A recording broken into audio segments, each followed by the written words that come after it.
आदरणीय भारतीय समभाग गुंतवणूकदारांनो, नमस्कार. ठाणे महाराष्ट्र येथून मी सत्यजित अभयकुमार शाह. आज माझ्या जो ELM म्हणजे इक्विटी लिटरसी मिशन, त्याचप्रमाणे समभाग गुंतवणूक साक्षरता मोहिमेअंतर्गत मी आज जो विषय घेतलाय त्याचं नाव आहे, म्हणजे आता एक नाव थोडक्यात सांगतो. बायबॅक किती फायद्याचा किती तोट्याचा, हे तुमच्या समोर माझे विचार म्हणतोय, तुम्ही ठरवायचं आहे. आता एक क नावाचा समभाग ज्याचा बायबॅक येतोय. आता मी तुम्हाला इथे ना गेल्या 5 वर्षात त्याने किती तुम्हाला परतावा दिला हे मी तुम्हाला वाचून दाखवतोय. समजा मी सप्टेंबर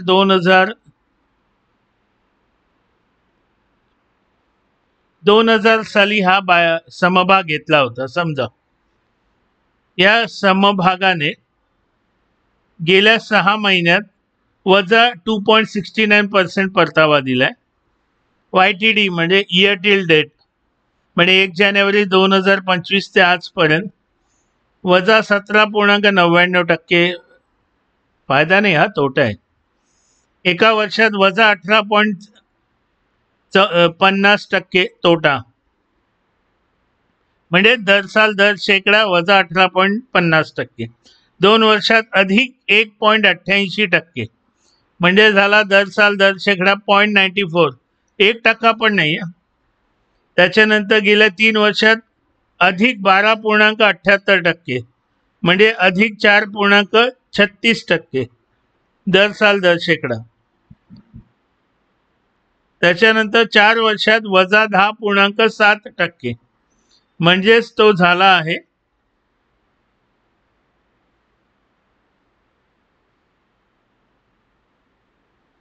वजा 10.7% 4 वर्षाचा, म्हणजे तो झाला आहे दर शेकडा वजा 2.68%. आणि 5 वर्षाचा अधिक 54%, म्हणजे अधिक 10.8% दर शेकडा.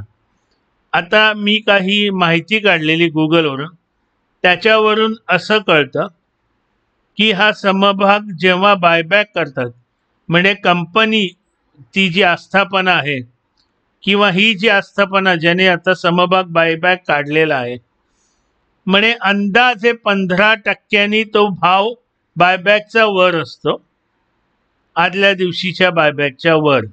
तर आता मी तुम्हाला काय करून दाखवतोय, हे आता जे मी तुम्हाला दाखवले की दर शेकडा एवढे मिळाले, तर तुम्हाला दर शेकडा म्हणजे त्यांनी एकूण किती नफा मिळवला हा आहे. त्या नफ्यामध्ये मी 15% वाढवलाय. आणि मग एका वर्षाला भागिले 1, 2 वर्षाला भागिले 2, तर ते करून किती नफा येतोय हे मी तुम्हाला आत्ता दाखवतो. ह्याच कंपनीत मी 6 महिने आणि YTD घेत नाहीये, कारण ते 1 वर्ष होत नाही. तर 1 वर्षानंतर मूळ दर शेकडा होता वजा 18.49%, तर तो आता होतोय वजा 3.50%. मी अंदाज हे ते 3.50%. 2 वर्षात तो तिथला मूळ होता दर शेकडा अधिक 0.94, तर तो होतोय, जर 15% हे वाढलं त्याचा भाव, तर 8.44% पर ॲनम, म्हणजे जो 1.88 होता तो प्लस 8.44. 3 वर्षांनी जो पूर्वी होता दर शेकडा 4.36 दर शेकडा, तो होतोय प्लस 9.33. माझा एखादा आकडा चुकीचा झाला असेल ते मी परत वाचताना बरोबर करीन. 4 वर्षानंतर जो पूर्वी होता -2.68 दर साल दर शेकडा, तो आत्ता होतोय जे 15% बायबॅक नंतर मिळतंय अधिक 1.75 आणि 5 वर्षांनी जे अधिक 10.8 होते दर साल दर शेकडा ते आत्ता होत आहेत अधिक 13.8. मी पुन्हा वाचतो. जर हा मी 15% नाही फायदा होईल तो नाही धरला तर आत्ताच्या मूळ आकडे सांगतोय.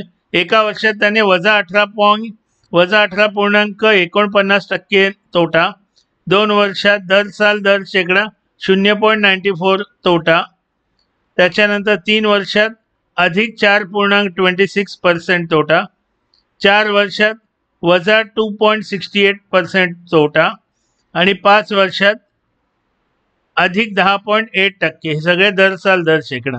आणि तो जो 15%चा इफेक्ट घेतला म्हणजे बायबॅकचा जो फायदा घेतला तर नवीन फिगर्स काय होतात ते मी दाखवतो. आता मी सांगताना जुन्या आणि त्याच्या समोर नवीन. 1 वर्षात जुनं होतं -18.49 ते आत्ता होईल -3.5. 2 वर्षाचं +94% ते होईल +8.44. 3 वर्षाचा होता +4.26 तो होईल +9.33 आणि 4 वर्षाचा होता -2.68 तो होईल अधिक 1.075 दर साल दर शेकडा आणि 5 वर्षाचा होता अधिक 10.8 तो होईल अधिक 13.8 दर साल दर शेकडा. आदरणीय भारतीय गुंतवणूकदारांनो, तुम्ही खरं खरं सांगा, हे फक्त एवढाच फायदा होणार असेल बायबॅक तर मग एखाद्या ग्रस्तानी समजा मी हट्टी आहे, निगरहट्टी आहे, सगळीकडे वाचलेलं मी की ही कंपनीला एवढं मिळणार नाही आहे,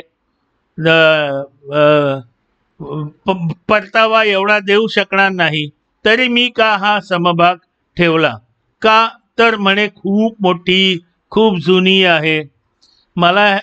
पण काय फायदा मिळाला हो तुम्हाला एका वर्षात? म्हणजे बायबॅक होऊन सुद्धा एका वर्षात -3.5, 2 वर्षात पर ॲनम, 2 वर्षात अधिक 8.44 पर ॲनम, 3 वर्षात +9.33 पर ॲनम, 4 वर्षात +1.075 पर ॲनम, 5 वर्षात +13.8%. बंधू भगिनीनो, हे एवढ्यात तुम्ही खुश आहात, मग याच्यासाठी समभागात कशाला गुंतवणूक करता? चांगले म्युच्युअल फंड आहेत ना, ते दर साल दर शेकडा 10%, 12%, 15%, 20% देतात चांगले म्युच्युअल फंड. हो, पण त्याच्यासाठी तुम्हाला अभ्यास करावा लागणार. मग तुम्ही असं कुठल्याही चिठ्ठीवर 6,000 म्युच्युअल फंड किंवा 5,000 आत्ता जे आहेत मार्केटमध्ये त्या 6,000 चिठ्ठ्या अथवा 4,000 3,000 लिहून त्यातले 5 काढले आणि 5 म्युच्युअल फंडमध्ये टाकले असं होत नसतं. जसा शेअर्समध्ये अभ्यास करावा लागतो तिथेही अभ्यास करावा लागतो. तिथे सुद्धा मार्केट कोसळल्यावर निफ्टी 50 3 अंकांनी कोसळला तरी काही म्युच्युअल फंड 10-10, 12-12% कोसळलेले आहेत. निफ्टी 50 समजा 2% कोसळला, पण जिकडे म्युच्युअल फंड अतिशय जास्त कोसळलेत. तेव्हा माझे मित्र बंधू भगिनीनो म्हणजे गुंतवणूकदारांनो, हे विचार करा, हे असले बायबॅक किती योग्य आहेत, किती फसवे आहेत, याच्यातून तुम्हाला काय फायदा होतो, काय फायदा झालाय आणि हे का करतात हे कोणीही सांगायची गरज नाही. त्यांना समभागाची किंमत वाढवायची आहे.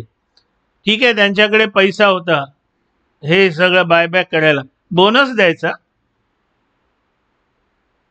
डिव्हिडंड वाढवून द्यायचा. म्हणजे ज्या लोकांनी घेतलंय, मग जे लोक मागे मी आत्ताच लॉंग टर्म इन्व्हेस्टमेंट म्हणजे काय त्याच्यावर मी एक व्हिडिओ केलेला, त्याच्यात सरळ सांगितलं की तुम्हाला लक्ष द्यावं लागतं. म्हणजे लॉंग टर्म म्हणजे लॉंग टर्म घ्यायचं झोपायचं. आणि ते सुद्धा झोपेचं औषध घेऊन, झोपेचा झोपेचा पांघरूण घेऊन. म्हणजे आम्ही नाही उठणार, किती खाली जाऊ दे, आम्ही गप्प बसणार. एवढा सगळं करताय तर काय फायदा? एवढासा परतावा तुम्हाला दर साल दर शेकडा. समजा चांगला म्युच्युअल फंड 15% देतो असं जरी पकडलं, समजा ठीक आहे 10% जरी पकडलं, तरी तुम्हाला म्युच्युअल फंडमध्ये फायदा आहे. इथे -3.5 अधिक 8.44, ते सुद्धा मी बायबॅकचं पकडल्यावर, अधिक 9.33 अधिक 1.075 आणि अधिक 13.8. काय मिळवलं? आणि तुम्हाला डिव्हिडंड डिव्हिडंड डिव्हिडंड डिव्हिडंड असं खूप आवडतं, खूप वाटतं अरे त्याचं नाव घेतं काय देतो डिव्हिडंड. तुम्हाला माहिती आहे का, 10 रुपये दर 3 का 4 महिन्यांनी देतो तो. पण तेव्हा समभागाची किंमत 1500-1600 असते. 1500-1600 10% म्हणजे किती झाला? आणि तुम्हाला खरं सांगू का, ह्या समभागाने गेल्या 5 वर्षाचा तुम्ही जर हे बघितला, 1300, 1400, 1500, 1600, 1300, 1400, 1500, 1600 असं काय काय दिलंय. आता मी तुम्हाला एक साधं दाखवतो. 52 वीक हाय आणि 52 वीक लो किती दिलं हे तुम्हाला कळेल. म्हणजे हे किती योग्य आहे, किती अयोग्य आहे. आणि मी कधीच मी समभाग निवडताना असे कमी 52 वीक लो आणि 52 वीक हाय मध्ये कमी तफावत असलेले कधीच पकडत नाही. आणि मी पुन्हा पुन्हा सांगतो, समभाग निवडताना मी तर अंदाजे 100 ते 150 वेगवेगळे फॅक्टर्स लावत असतो. प्रत्येकाला नाही लावत. अनेकांची मला माहिती असते, पण ती माहिती असते म्हणून ती पुन्हा पुन्हा नाही बघत. पण असं 1 आणि 2 गोष्टीवरून समभाग निवडता येत नाही. आता मी याचा तुम्हाला सांगतो. 52 वीक हाय होता 2006.80, 52 वीक लो होता 1307.10. बस. आता तुम्हाला मी जे पकडलेत आणि ते मजबूत चाललेत, व्यवस्थित चाललेत, त्याचं एक उदाहरण घेऊन दाखवतो. 52 वीक लो आणि 52 वीक हाय. 1398 52 वीक हाय, लो 653, 6×2 12, अंदाजे दुप्पटीच्या वर. असे अनेक आहेत, असे अनेक आहेत. आता काय पटकन हा माझ्या आता डोक्यात आला म्हणून मी शोधतोय हा मुद्दा. आणि सुदैवाने ह्याच्यात तुम्हाला कळेल सुद्धा काय काय बघायचं असतं. असे अनेक आहेत. तेव्हा मित्रांनो, तुमचा पैसा हा घामाचा आहे, माझा तरी घामाचा आहे. तुमच्याबद्दल मला माहीत नाही. तुम्ही जर असंच काय म्हणणार त्याला, बेफिकिरीने पैसा कशातही गुंतवला आणि सरते शेवटी, ज्याला आजच्या मराठीत एंड ऑफ द डे, तुम्ही समभाग गुंतवणुकीला नावं ठेवली, तर माझ्यासारख्या समभाग गुंतवणुकीच्या भक्त, मी खरंच भक्त आहे. कारण समभाग गुंतवणूक काय आहे मला आता कळून चुकलं आणि मी ते कोळून प्यालोय आता. हे तुमच्या समोर उघडं करायचं होतं. कितीतरी मोठ्या लोकांनी सांगितलंय तुमचं त्या समभागाशी अथवा त्या आस्थापनेशी लग्न नाही झालंय. समभाग गुंतवणुकीत तुम्हाला घटस्फोट ताबडतोब द्यावा लागतो. इथे मी गेले 10 वर्ष विचार करतोय तो विकू का. अरे काय घटस्फोट द्यायला एवढा वेळ. तिथे बाजूला अनेक अजून चांगले समभाग उभे आहेत. अरे घे, मला घे, मी मजबूत जाणार आहे वर. काल सुद्धा मी एक समभाग शोधलाय जो आजपासून सुरू पण केला मी घ्यायला. फक्त मी काय करतो, मी म्हणजे अतिशय काय म्हणतात बहुसंख्य भारतीयांसारखं नाही करत. अरे आज मी घेतला 10 रुपयाला, उद्या 9.80, परवा 8.80. मी अजिबात घाबरत नाही. कारण मी SIS याप्रमाणे घेत असतो, सिस्टमॅटिक इन्व्हेस्टमेंट इन शेअर्स. ही माझी वेगळी पद्धत आहे. लोक त्याला सिपशी कम्पेअर करतात, चुकीचं आहे. आणि माझ्या SIS मध्ये चांगलं ॲव्हरेजिंग होतं. मी कुठल्याही, मला आज झटका आला ना किंवा काल मला कळाला तो समभाग चांगला आहे, मी आजपासून घ्यायला सुरुवात केला. लोक विचारतात मी नारळ कधी फोडू, अरे आता नाही, मी आता 3 वर्षांनी फोडतो. कशाला? तुम्ही ॲव्हरेज आउट केल्यावर चांगलं होतं हो तुमचं. आणि सुदैवाने समभाग गुंतवणूक तुम्हाला ॲव्हरेज आउटचा मौका देते, हे विसरू नका. समभाग गुंतवणूक अथवा ते निर्देशांक चेंडू सारखे असतात. उडवला की उडतो, पण पुन्हा खाली येतो, खाली आपटून परत वर येतो. तुम्हाला कुठे घ्यायचं हे माहीत पाहिजे. तुम्हीच सांगा कधी घ्यायचा, तुम्हीच सांगा कधी काढायचा. अरे सगळं नाही जमणार, मला शक्यही नाही. तेव्हा हा विषय तुम्हाला कसा वाटला? आणि ट्रोलिंग करायचं असेल तर अवश्य करा. आधी मी काय सांगितलंय समजून घ्या, कारण तुम्हाला काही माहीत नसता, काही माहीत नसून, काहीही तुम्हाला त्याचा अनुभव नसून ट्रोलिंग एके ट्रोलिंग, ट्रोलिंग दुणे ट्रोलिंग, हे तुम्ही करत बसता. ट्रोल करणं सगळ्यात सोपं काम आहे आणि ज्याला डोकं लागत नाही. पण हे खूप विचारांती हा विषय, आणि ह्या विषयावर तुम्ही कधी ऐकलं असेल तेही नीट मन देऊन ऐका. आणि त्या ज्याने कोणी असा विषय या विषयावर बोलला असेल तर त्या ग्रस्ताचं, त्या व्यक्तीचं, त्या महिलेचं कौतुक करा. हे असं खोलात जाऊन कोणी सांगत नाही. हे एक प्रकारचं विश्लेषण आहे. कुठल्या पुस्तकात मिळतं का बघा. आणि हे काही साध्या साध्या वर्तमानपत्रात, काही यूट्यूबमध्ये, हाँ नहीं ये आ गया, अभी ये आ गया, वो आ गया, बायबॅक आ गया, सबको इतना बड़ा फायदा होगा. अजिबात नाही. आणि पहिलं लक्षात घ्या, आत्ता समभागाचा भाव खाली आहे ना, म्हणूनच कुठलीही कंपनी बायबॅक करते, कारण त्यांना माहिती आहे आता खाली आलाय. मी ते बायबॅक किती भावाला करतील, काय करतील, तो भविष्याचा प्रश्न आहे. पण आता 5 वर्ष माझे गेले ना, कारण समजा मी हा घेतलेला तर मला एवढ्याच परतावा मिळालाय. हेच माझ्या बाकी कितीतरी माझ्या सोन्यासारख्या माझ्या म्हणजे समभागांना किती फायदा मिळत झालाय. मी कशाला असल्या कंपन्यांच्या मागे लागू. समजून घ्या. काही अडचण आली, माझा संपर्क क्रमांक खाली डिस्क्रिप्शनमध्ये दिला आहे, तिथे कॉमेंट सुद्धा तुम्ही लिहू शकता. तुम्हाला हा विषय आवडला असेल तर तुम्ही लोकांना लाईक करा, म्हणजे माझ्या व्हिडिओला लाईक करा, शेअर करा, कॉमेंट करा.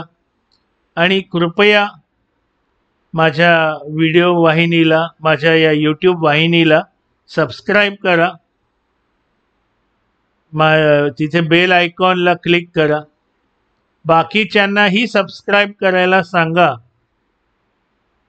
एक आहे, मी काही खोटं बोलत नाही, मी कुठल्या काही खोटी आश्वासनं देत नाही. पण एक सांगू इच्छितो, समभाग गुंतवणुकीतून भरमसाठ नफा मिळू शकतो, पण तुम्ही योग्य समभागात गुंतवणूक करा.